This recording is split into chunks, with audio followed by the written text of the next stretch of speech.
So today we're going to be going over how to set up a new computer for astrophotography, both the capture and the processing side of it.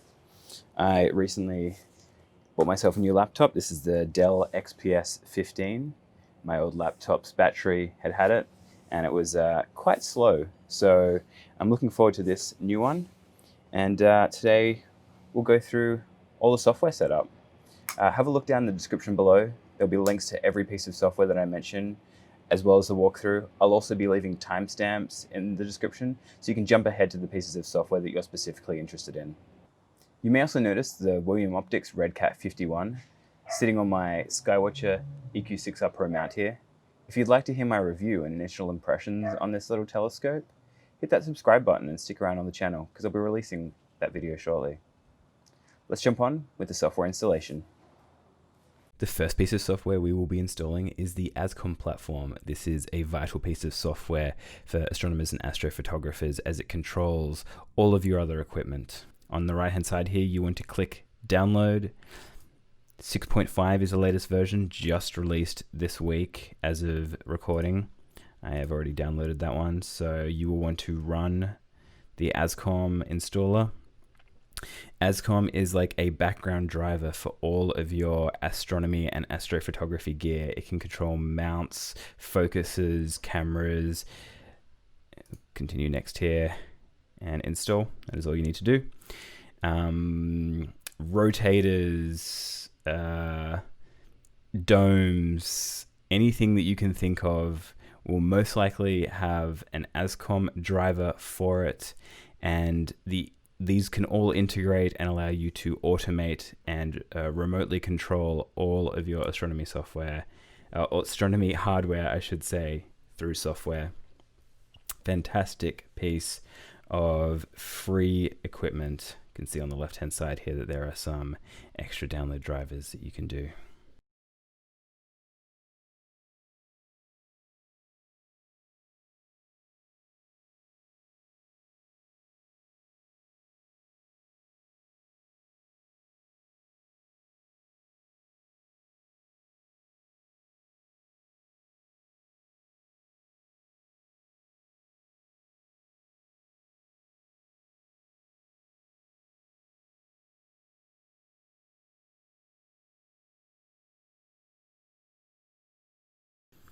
For those of you who are running a go-to mount by Celestron or Cirrus or Skywatcher or something like that, you will want not ASCOM pad. You want EQ ASCOM V200Q as currently the latest one. This will enable you to, this is the driver that will enable you to control your mount through your ASCOM platform that we just installed and your laptop. So these will all hook together nicely and enable automatic control of your mount through your laptop. So once that's downloaded, open it up. You don't need the first two.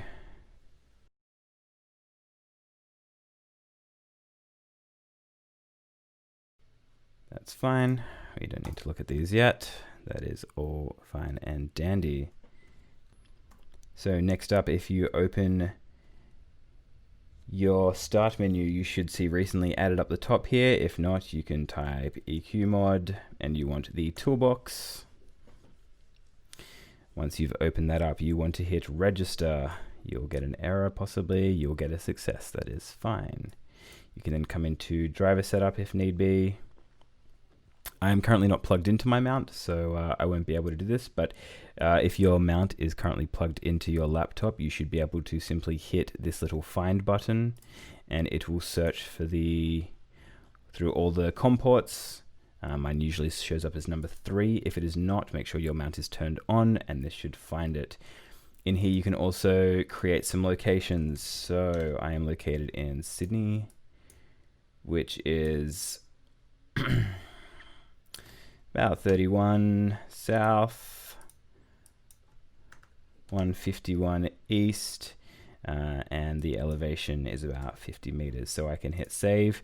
And what this does is when your mount boots up, EQMod will set these latitude and longitude coordinates into your mount automatically for you, and you can have multiples of these saved. So you could click on the next one, and I could choose another location that I wanted here and save that with some different latitude and longitudes, and then as your mount is starting, you can swap between all the GPS coordinates that you would like if your mount does not have a GPS built into it.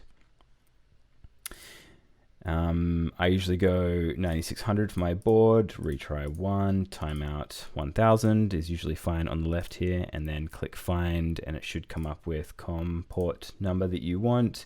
You can allow auto meridian flip, which we'll be going into later with Nina, which is good. You can set the preset for the slew speed. I set 4 as my preset there, which is quite a fast speed, but that's fine.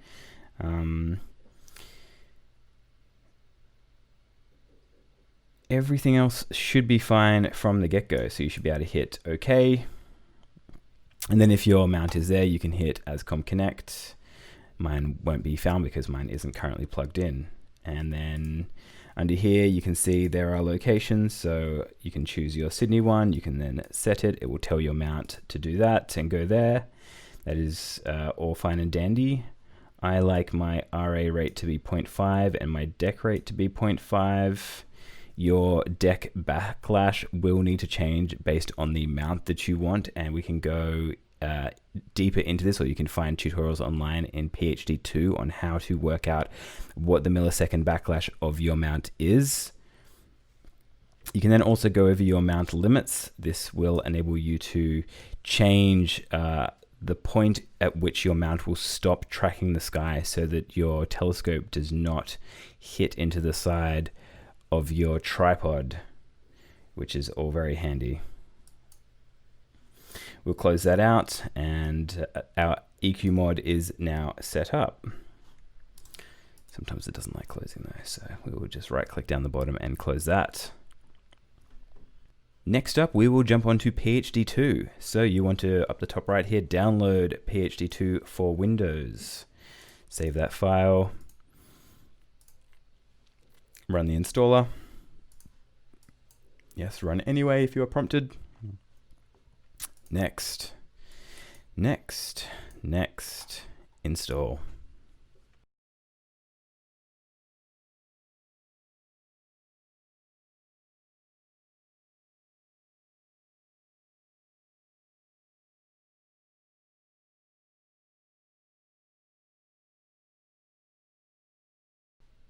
We won't launch at the moment, that is fine.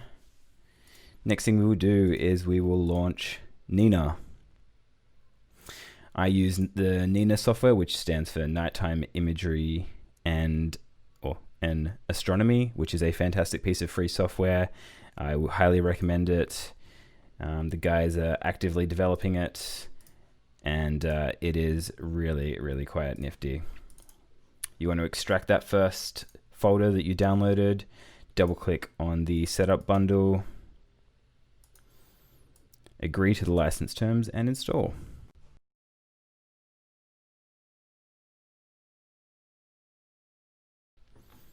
And yes, we do want to launch Nina. I should say, please do only agree to these license terms if you do actually agree to them. I have pre-read all of these, so I do agree. Your mileage may vary. First things first, let's drop down to the options tab on the left side. This is far too bright for me, so I will go through and choose a darker theme here. Let's go through them all.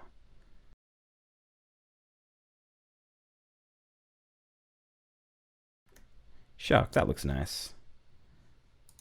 Yeah, that looks nice. Although I don't like this bright background here, so I'm going to change that secondary color to, if I copy this, hit this button here, it will copy that theme to the custom. You can then drop down here, choose a slightly darker secondary, and I believe that has fixed that there. So next thing that we want to do is change the epoch over to J2000. I'm in the southern hemisphere, so I will need to drop that down there. The latitude and longitude will automatically get pulled in via EQMod, which we just set up before. You can change your language over on the right here if you need to. I like to leave it on release, which is good. Everything else here should be fine. Let's jump over to the equipment tab. You will want to set up your camera details here. All of your cameras will be different.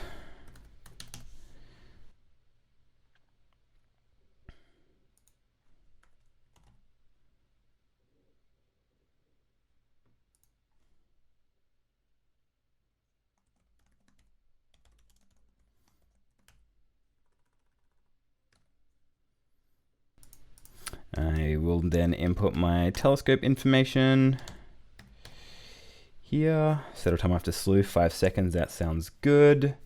I do not use a focuser. That is fine. I do not use a filter wheel, so that is fine. If you do, you will want to fill those out there. You can see that it has automatically detected that PHD2 is installed. You can choose how far you want your dither pixels to go if you need that, but all of this should be fine. You can also choose to dither in RA only if you want to do so. If you have a bit of a deck backlash issue, that can fix that. Next, over to the imaging settings. You'll want to make sure that this is on FITS. If your camera supports FITS, that is definitely one of the best ones to do there. You'll then want to choose an image file path.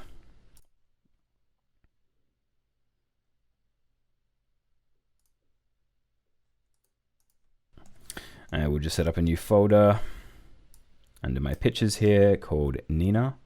And here we can use some patterns to create automated file and folder names for saving each of these into. And I will now set up what I usually use, and you can change this to suit you, but this is what I usually start with.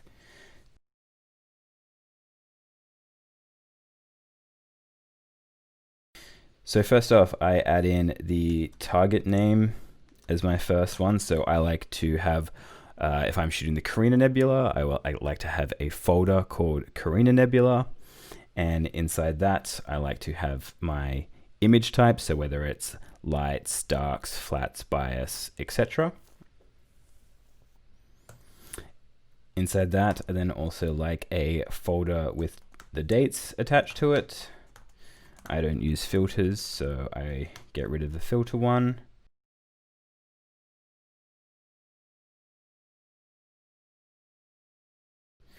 I then like to put in the frame number, so it will then start counting from 0 up to whatever the frame number is.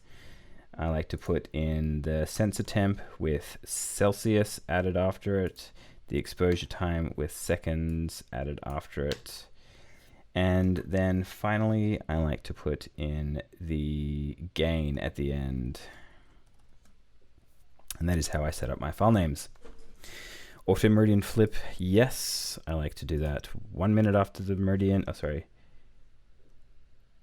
Yes, 1 minute after the meridian, and then pause for a minute. That makes sure that I have 2 minutes, so that it is actually after the meridian. Recenter.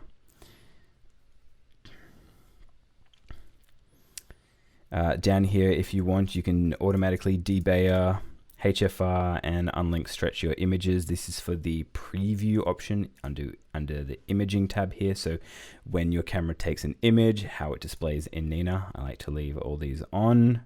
And I do a small amount of noise reduction just so that visually it is a bit more appealing when I am previewing my images. If you so choose, you can park your mount when the sequence ends and warm the camera when the sequence ends. This is really good if you don't want to risk your telescope bumping into things after you finish your imaging session. Next, we'll go over to plate solving, and here we will pause for a moment and install some new software. So for this next piece of software, we'll be using the ASTAP software, which is the astrometric stacking program. It is a fantastic little bit of free software. You want to click on this top left one here, which should automatically prompt a download for you. Okay, once that is finished downloading, click next. I don't like desktop icons, so I will not create that. And we will not launch at the moment, that is fine.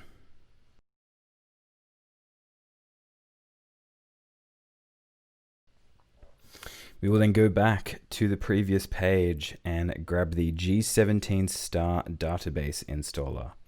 If you have a very narrow field of view for your main imaging train, you may want to grab the G18 installer and star database, but you would need, it says recommended here, and if you have less than 20 arc minutes.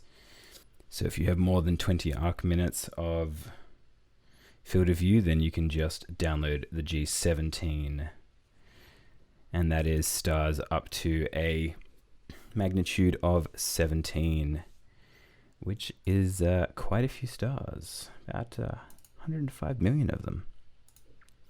And this is what your computer will use to plate solve each of the images that your main camera takes, so that your mount knows exactly where in the sky it is pointing and when it has centered on the target that you wish to be centered on. Okay, once you finish downloading, run the installer.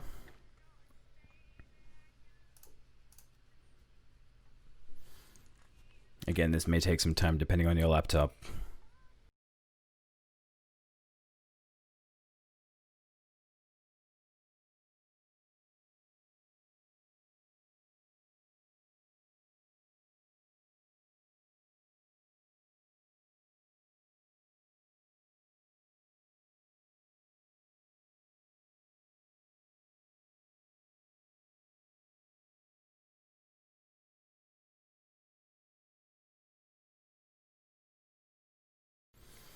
Fantastic. Now if we go back to Nina, we can click on ASTAP under the plate solver,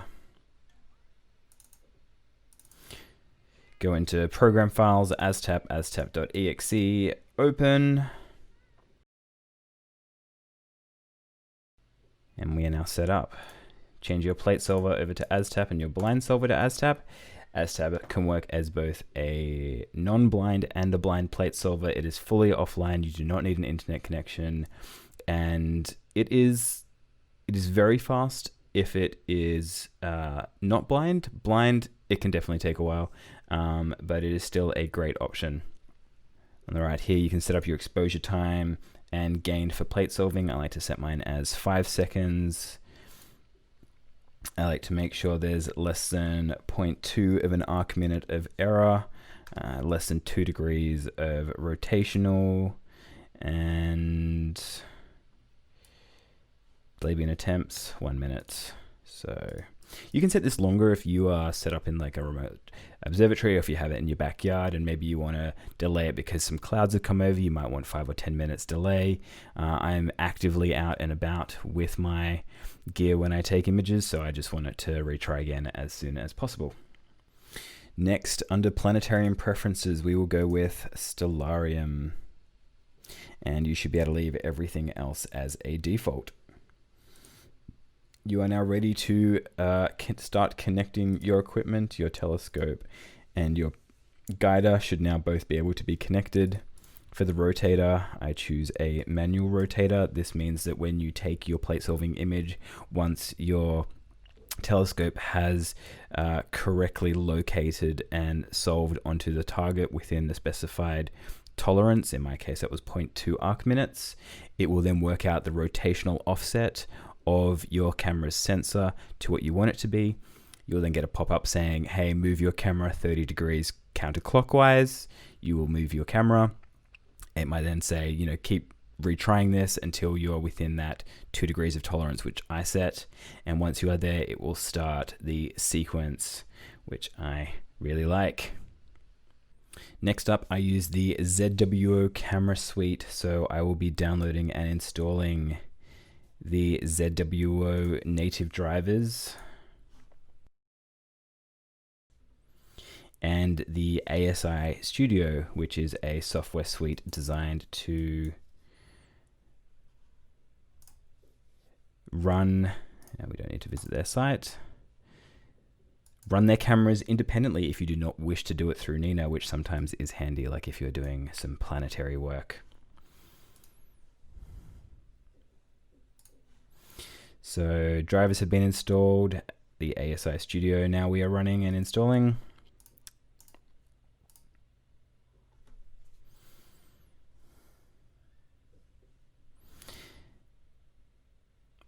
As you can see here, there are a couple of options here. One of the really great parts of the ASI Studio, even if you don't actually have a ZWO camera, is the Fits Viewer.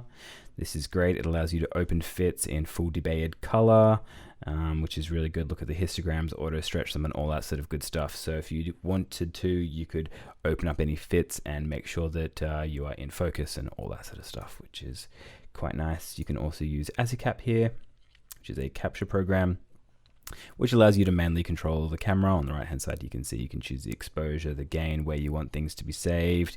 You can see a histogram, the format, which is 8-bit, 16-bit, the resolution, all that sort of good stuff. Next up, I'll be installing Stellarium.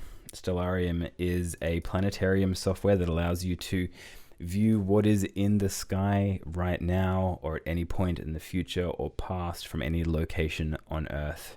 I highly recommend Stellarium. It is a phenomenal piece of free software that allows you to easily plan your shoots, and I'll be using it tomorrow to plan my shoot in a couple of days' time. I like to make sure that the targets I'm imaging are nice and high overhead, and at what time I want to change between different targets as targets get too low to the horizon.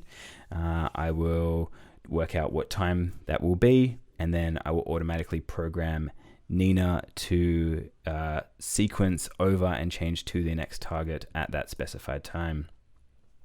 So we'll run the installer here.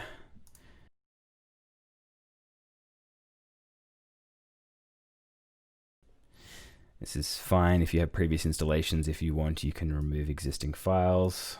I do not. This is a clean install.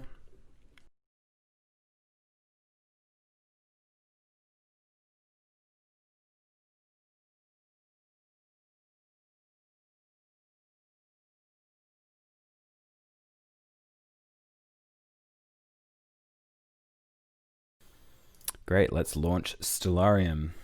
In Stellarium, we want to do a couple of setup items.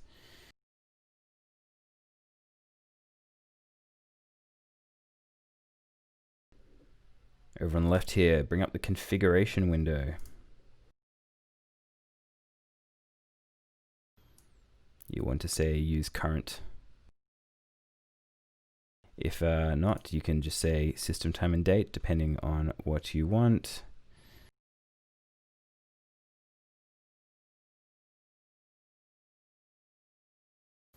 You'll want to update the meteor shower settings. Successfully updated. And Stellarium should be ready for you to go. You can see here, you can zoom in. Here we can see the Carina Nebula and plan out our nights of imaging. Next up, Pixinsight. Pixinsight is a very powerful piece of editing software. So if you are into editing while on the go, which I am. Next up, DeepSkyStacker. DeepSkyStacker allows you to stack the images that you have taken for the night. So scroll down to the bottom, you want the setup 64. Save that file, run it once it's finished.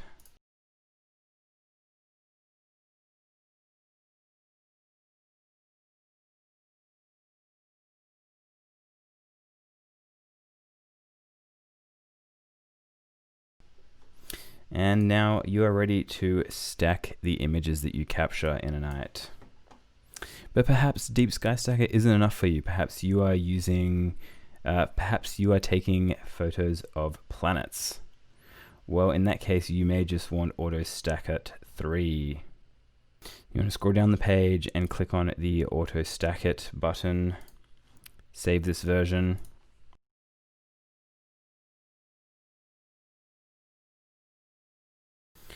Extract the file once you have finished downloading it.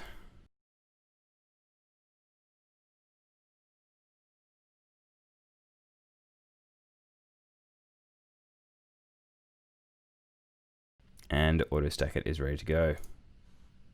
If you use any of the PegasusAstro stuff, don't forget to install the drivers. I use the Powerbox Advance, so I will be installing the setup for that. So again, extract that, run the installer. I will be doing a review on this as well.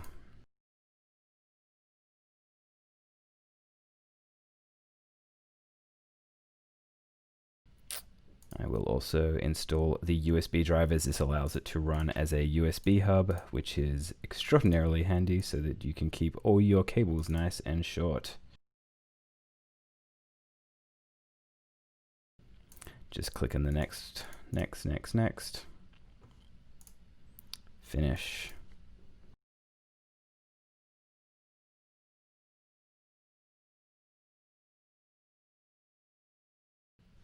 I will then finally do the switch driver.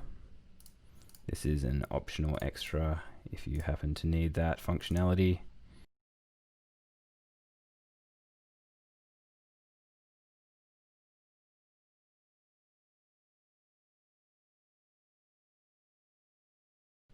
Alright, then we have Registax. Registax is another very powerful free image processing software.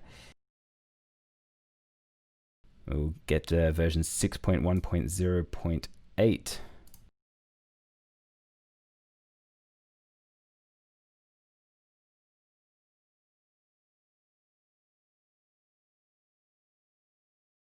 We're clicking next, yes, start, done.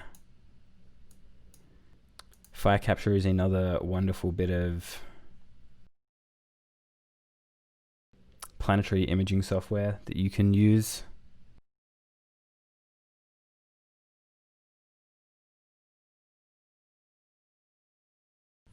And after this, we are nearly done. There is one more.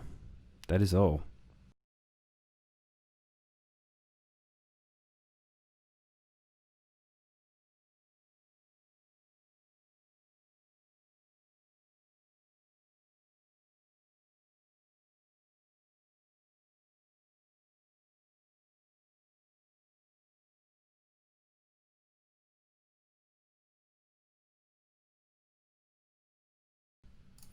Again, we'll just extract this.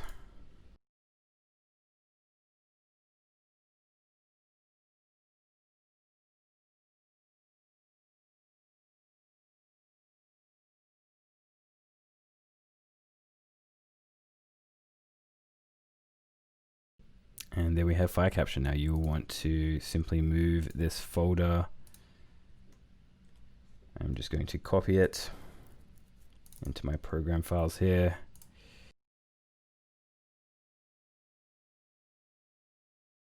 SharpCap.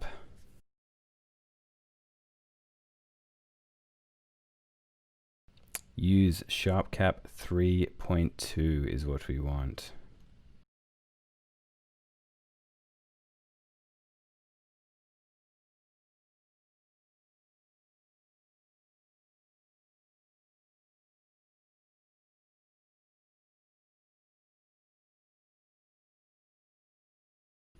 You can use SharpCap for free or upgrade to the Pro version for £10 a year. There's a lot of great stuff just in the free SharpCap version. SharpCap can definitely do a lot of wonderful things for free, or if you so choose, you can pay to support the SharpCap guys.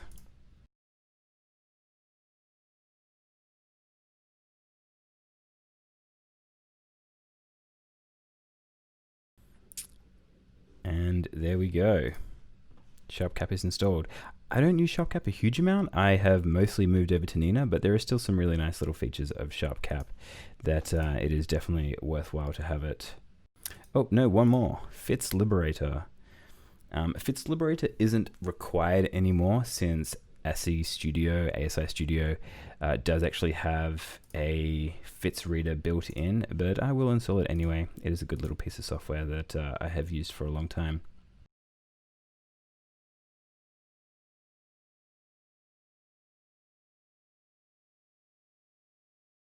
This will allow you to view your FITS files if you do not install the ASI software.